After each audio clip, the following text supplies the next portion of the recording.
हरे कृष्ण कृष्ण कृष्ण हरे हरे, हरे राम राम राम हरे हरे। अध्याय 2 गीता का सार। अर्जुन ने कहा, हे शत्रुहंता, हे मधुसूदन, मैं युद्ध भूमि में किस तरह भीष्म तथा द्रोण जैसे पूजनीय व्यक्तियों पर उलटकर बाण चलाऊंगा।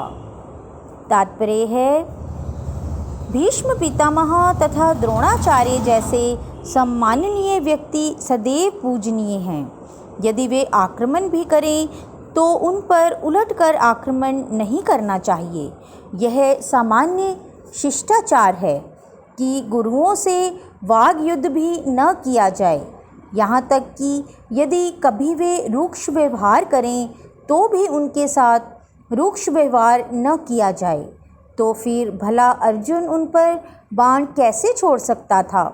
क्या कृष्ण कभी अपने पितामह नाना उग्रसेन या अपने आचार्य सांदीपनि मुनि पर हाथ चला सकते थे?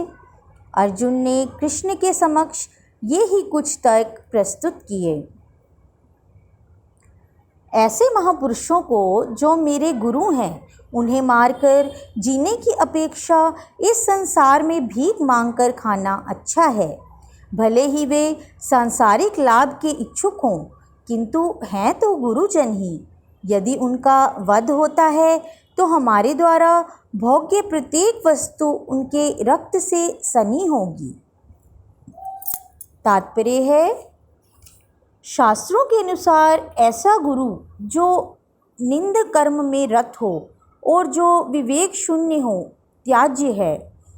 दुर्योधन से आर्थिक सहायता लेने के कारण भीष्म तथा द्रोण उसका पक्ष लेने के लिए बाध्य थे।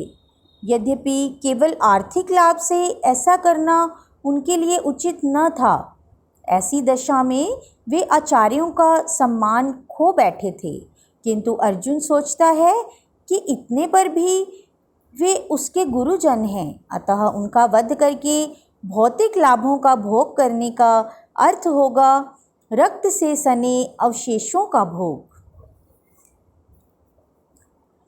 हम यह भी नहीं जानते कि हमारे लिए क्या श्रेष्ठ है, उनको जीतना या उनके द्वारा जीते जाना। यदि हम धृतराष्ट्र के पुत्रों का वध कर देते हैं तो हमें जीवित रहने की आवश्यकता नहीं है। फिर भी वे युद्ध भूमि में हमारे समक्ष खड़े हैं। तात्पर्य है कि अर्जुन की समझ में यह नहीं आ रहा था कि वह क्या करे, युद्ध करे और अनावश्यक रक्तपात का कारण बने। यद्यपि क्षत्रिय होने के नाते युद्ध करना उसका धर्म है, या फिर उस युद्ध से विमुख होकर भीख मांगकर जीवन यापन करे। यदि वह शत्रु को जीतता है तो जीविका का एकमात्र साधन भिक्षा ही रह जाती है। फिर जीत भी तो निश्चित नहीं है, क्योंकि कोई भी पक्ष विजय हो सकता है। यदि उसकी विजय हो भी जाए तो भी यदि धृतराष्ट्र के पुत्र मरते हैं तो उनके बिना रह पाना अत्यंत कठिन हो जाएगा। उस दशा में यह उसकी दूसरे प्रकार की हार होगी। अर्जुन द्वारा व्यक्त इस प्रकार के ये विचार सिद्ध करते हैं कि वह न केवल भगवान का महान भक्त था, अपितु वह अत्यधिक प्रबुद्ध और अपने मन तथा इंद्रियों पर पूर्ण नियंत्रण रखने वाला था। राज परिवार में जन्म लेकर भी भिक्षा द्वारा जीवित रहने की इच्छा उसकी विरक्ति का दूसरा लक्षण है। ये सारे गुण तथा अपने आध्यात्मिक गुरु श्री कृष्ण के उपदेशों में उसकी श्रद्धा, ये सब मिलकर सूचित करते हैं कि वह सचमुच पुण्य आत्मा था। इस तरह यह निष्कर्ष निकला कि अर्जुन मुक्ति के सर्वथा योग्य था। जब तक इंद्रियां संयमित न हो, ज्ञान के पद तक उठ पाना कठिन है और बिना ज्ञान तथा भक्ति के मुक्ति नहीं होती। अर्जुन अपने भौतिक गुणों के अतिरिक्त इन समस्त दैवी गुणों में भी दक्ष था। अब मैं अपनी कृपण दुर्बलता के कारण अपना कर्तव्य भूल गया हूँ और सारा धैर्य खो चुका हूँ। ऐसी अवस्था में मैं आपसे पूछ रहा हूँ कि जो मेरे लिए श्रेयस्कर हो उसे निश्चित रूप से बताएं। अब मैं आपका शिष्य हूँ और आपका शरणागत हूँ, कृपया मुझे उपदेश दें। तात्पर्य है, यह प्राकृतिक नियम है कि भौतिक कार्यकलाप की प्रणाली ही हर एक के लिए चिंता का कारण है।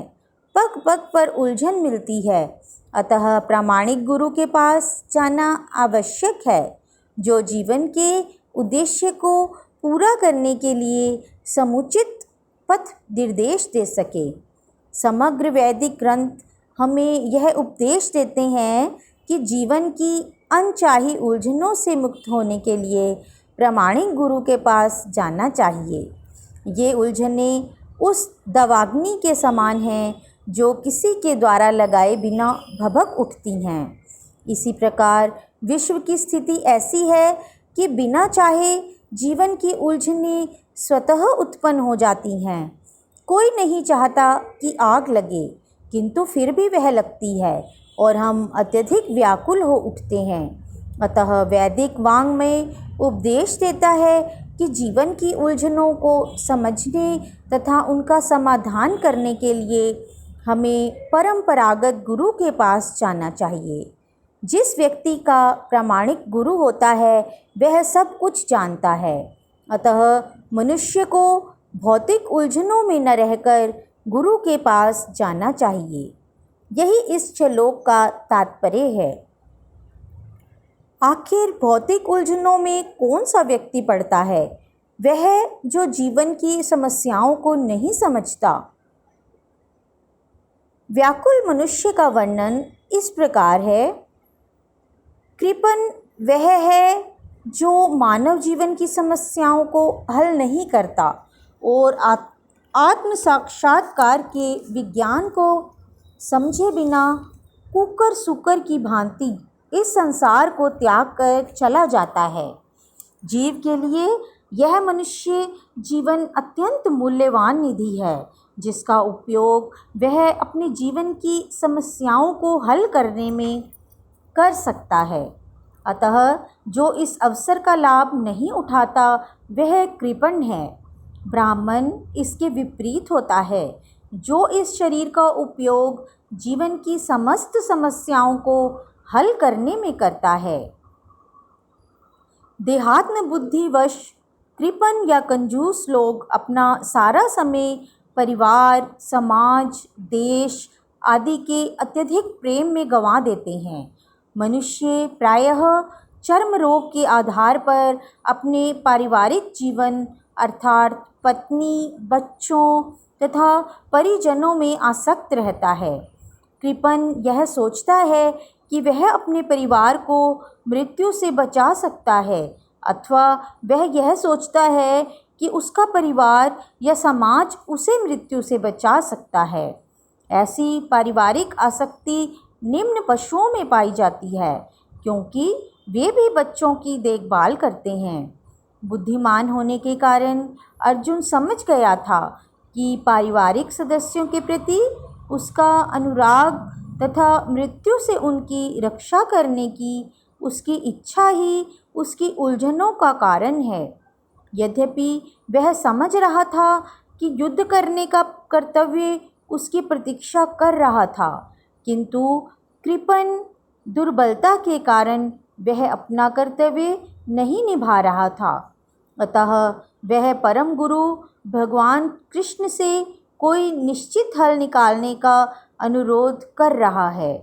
वह कृष्ण का शिष्यत्व ग्रहण करता है। वह मित्रतापूर्ण बातें बंद करना चाहता है। गुरु तथा शिष्य की बातें गंभीर होती हैं और अब अर्जुन अपने मान्य गुरु के समक्ष गंभीरतापूर्वक बातें करना चाहता है। इसीलिए कृष्ण भगवत गीता ज्ञान के आदि गुरु हैं और अर्जुन गीता समझने वाला प्रथम शिष्य है। अर्जुन भगवत गीता को किस तरह समझता है, यह गीता में वर्णित है।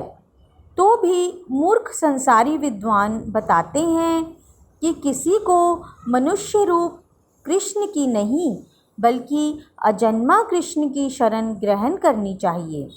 कृष्ण के अंतः तथा बाह्य में कोई अंतर नहीं। इस ज्ञान के बिना जो भगवत गीता को समझने का प्रयास करता है वह सबसे बड़ा मूर्ख है। तो बोलिए श्री हरि विष्णु भगवान की जय। श्री कृष्ण गोविंद हरे मुरारी, हे नाथ नारायण वासुदेवा।